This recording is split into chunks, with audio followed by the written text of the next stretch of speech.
Hello everyone, welcome to Annamaya IAS Academy. This is Vidisha.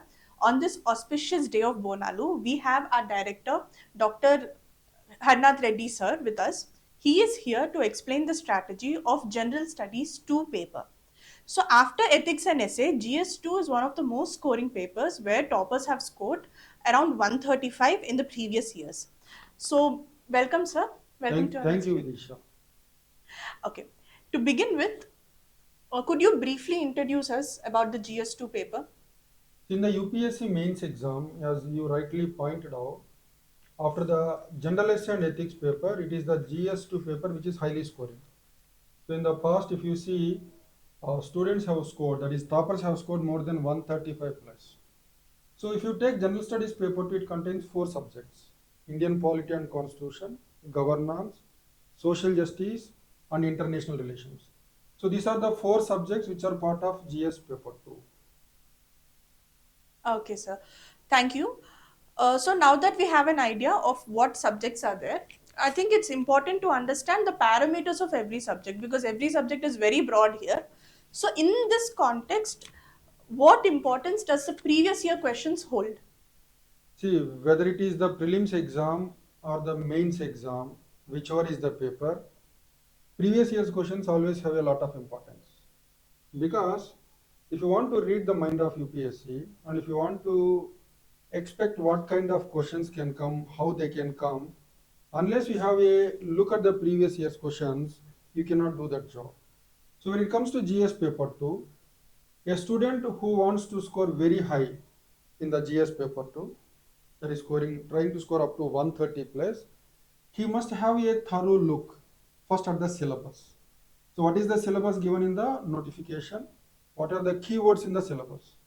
So that you should properly understand and go through the keywords and the entire syllabus, reading in between the lines. After you do this job, for every topic, say for example, there is a topic in GS paper 2, comparison of Indian constitution with other countries. On this particular topic, what are the questions which have come in the past? So that will help the student to define the scope. So what are the areas where the questions are coming, how they are coming, what is the level of difficulty. So once you get to know, you can define the limits of that particular topic and accordingly start working in that direction. So previous year's questions when it comes to GS paper 2, Indian polity and constitution as a subject, it is there in GS paper 2. It is also part of your public administration optional. It is also part of PSR optional. It is also part of law optional. So if you want to know how the UPSC will think and ask questions on polity, please have a look at all these papers. Questions which have come on polity in GS paper 2, in PSR optional, in PUBAD optional, and even in the law optional. Have a look at them. So if you can exhaust all the ways how the questions have been asked in the past, you can possibly guess how the questions can come in the upcoming exam. So this work will greatly help you. Similarly, if you take governance, it is there in GS paper 2, it is there in PSR, it is also there in PUBAD. Have a thorough look at all the questions on governance which have come not just in GS paper 2, but also in PSR and PUBAD. Similarly, if you take international relations, it is part of GS2, it is also part of PSR optional. So the kind of questions which have come on international relations both in GS2 and PSR, if you have a close look at them, you can possibly make out how the UPSC is thinking and how the questions are being asked and what are the focus areas where I need to work upon. So on this plan, if you work upon those topics, then you will have no surprises in the final exam. When you take the question paper of GS paper 2, when you take the mains exam, if this work is done, you possibly will have very minimal surprises. Most of the questions which come in the exam are those which you have possibly expected based on your work on the previous year's questions. That's how previous year's questions will greatly help you. Okay.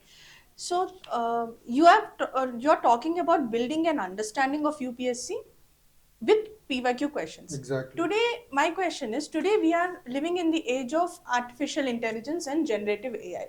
So I can take any PYQ, I can download it, and I can get ready-made answers. Do you recommend that, or do you recommend that I sit down and write all the answers? No, no. See, when it comes to making use of artificial intelligence, it greatly helps you because if you want to prepare answers for the questions which have come in PubAd, PSI or Law and GS2 on polity, it will take a lot of your time. If you take the assistance of artificial intelligence, I have tried, most of the answers given by artificial intelligence based applications, they are very proper answers with a proper introduction, with a proper conclusion, with a proper body, making use of keywords.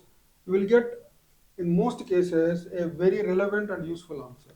So if you make use of ChatGPT or a DeepSeek, your burden of preparing answers for these questions will greatly come down. So make use of ChatGPT, try making answers for all the previous year's questions on polity IR, governance and social justice, just go through them. But you need to do value addition. Sometimes in the answers generated by artificial intelligence, you may be missing out current affairs. So if you want to add on to your answers, telling the examiner what is happening around you on a particular topic on which you are writing, you need to do this value addition by yourself based on what you read from the newspaper. So I would say artificial intelligence is a necessary condition but not a sufficient condition. You should make use of artificial intelligence and you should supplement that with what comes in the newspaper.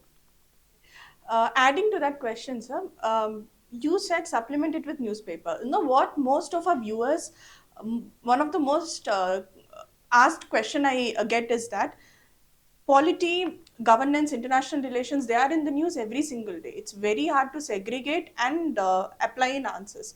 So, what is your strategy on how to inculcate current affairs in our GS2 preparation? See, if you take the UPSC mains exam, more than any other paper, current affairs they do play a very important role in GS paper 2 and paper 3. So as you rightly said, in GS, all the subjects which are there in GS paper 2, they are highly dynamic subjects. So if you want to score very high in the GS paper 2, like 130 and 135, in every answer you should do the value addition.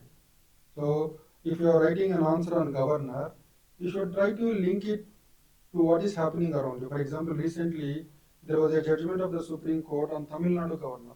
So what the Supreme Court has said about the governor in this judgment. Let it be any topic. It can be a topic of federalism, it can be a topic of river water dispute or whatever. What you read from the newspaper must be properly linked to the answer on which you are writing. So if you do this value addition, the quality of your answer will improve a lot. So if others are not doing that and if you are doing this, the examiner will greatly appreciate and the tendency to score high will be increasing a lot. And again, uh, do read the newspaper on daily basis.